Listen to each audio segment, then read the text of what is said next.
Report as on today ఇచ్చిన రిపోర్ట్లో కూడా మీరు చూస్తే ఏమన్నారు, మేము పూర్తిగా రూల్ అవుట్ చేయడం లేదు, కానీ మాకు ఆ టెక్నాలజీ లేదు, ఇది కమర్షియల్ కాదు, మేము ఇంటర్నల్ హౌస్లో డెవలప్ చేసుకుని దాని ప్రకారం రిపోర్ట్ ఇస్తున్నాం చాలా స్పష్టంగా చెప్పారు. థర్డ్ పార్టీ రెఫరెన్స్ కూడా చేయమని కూడా చెప్పారు. అప్పుడు చెప్పినప్పుడు వేర్ ఇస్ ది క్వశ్చన్?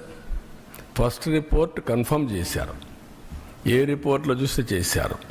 నేను ఒకటి అడుగుతున్నా, అసత్యాలు అబద్ధాలు చెప్పే వ్యక్తుల్ని 2022లో రిపోర్ట్ వచ్చిందా లేదా?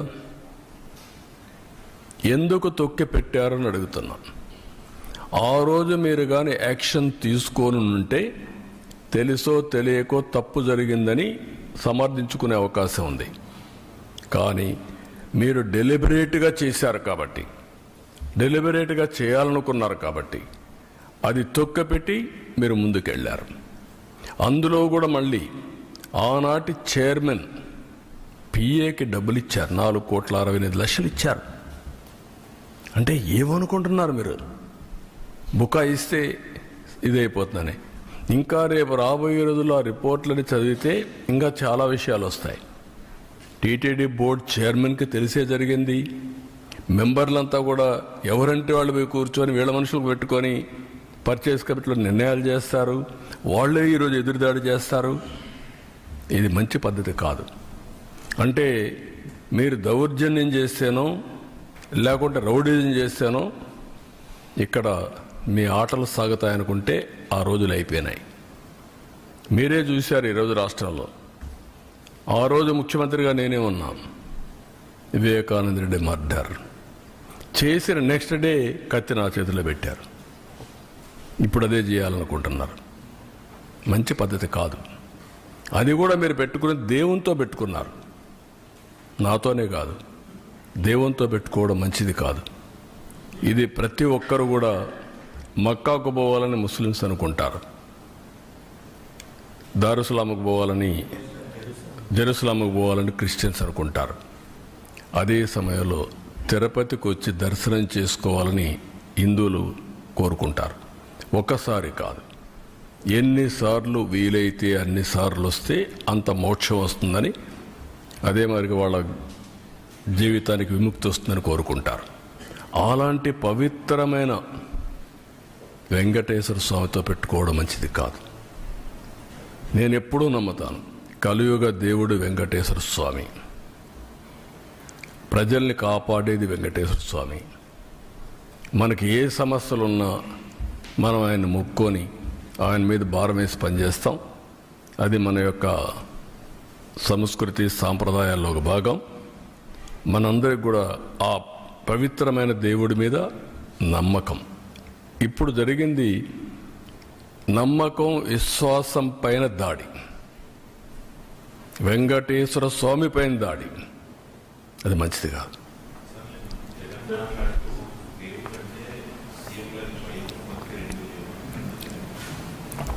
ఆయనకు వెంకటేశ్వర స్వామి మీద భక్తి ఉంటే మొన్న తిరుపతికి వచ్చాడు కదా, నేనేం చెప్పాను? మీరు డిక్లరేషన్ పైన సంతకం పెట్టండి. అది వెంకటేశ్వర స్వామి టీటీడీ సాంప్రదాయాలు. అబ్దుల్ కలాం పెట్టాడు కదా, పెట్టి దర్శనం చేసుకున్నాడు కదా, ఆయనకు నమ్మకం ఉంది కదా, నువ్వు ఎందుకు పెట్టలా? ఎందుకు రాలా? Can you answer this?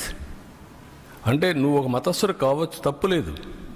Venkateswara స్వామి దగ్గరికి రావడానికి ఎవరైనా సరే అన్య మతస్థులు నమ్మకం ఉందని సంతకం పెట్టాలి, డిక్లరేషన్ ఇవ్వాలి, నేను దర్శనం చేసుకోవచ్చు. ఎందుకు రాలేదు?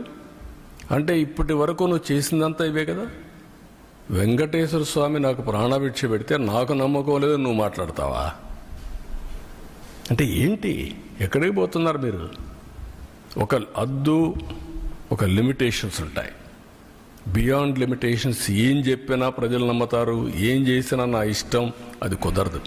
ఆ విషయం వీళ్ళు గుర్తుపెట్టుకోవాలి. అంటే దేవుని పవిత్రత కూడా కాపాడలేని అసమర్థులం కాదు మేము. నేను I'm very clear in this. నీ ఇష్ట ప్రకారం మీరు దాడి చేస్తే ఇక్కడ కూర్చొని ఓకే పర్వాలేదు, లేదంటే భయపడి పారిపోయేదానికి సిద్ధంగా లేను. ఆ మాట చెప్తాను. సిబిఐ తర్వాత చార్జ్ కాంగ్రెస్ లో తీసుకుపోయిన కూడా బయటకు వచ్చింది. అందులో ఎక్కడా కూడా సూత్రధారులు ఎవరు అనేది తెలుసు. ఒక చిన్న పనులతోనే ఇదంతా సాధ్యమవుతుందా? బోర్డు మీటింగ్ లో 2020 ఫిబ్రవరి 29వ తేదీన బోర్డు మీటింగ్ లో తమ్ముడు కేశవ్ గారు చెప్పినట్టు టెండర్ మొత్తం మార్చేశారు రూల్స్ అని. ఎలా సాధ్యమవుతుంది అంటే బోర్డు మీటింగ్ లో మాత్రం ఒక్కొక్కసారి ఇన్వెస్టిగేషన్ ఏజెన్సీలో కొన్ని వస్తాయి. ఇక్కడ సిబిసిఐడి కానీ సిబిఐ కానీ ఇవన్నీ ఉంటాయి. అదే సమయంలో పార్టీలు are free to file in the courts. కాబట్టి అవన్నీ చేసి దోషుల్ని కాపాడడం, దోషుల్ని పనిష్ చేయడం బాధ్యతగా తీసుకుంటాం.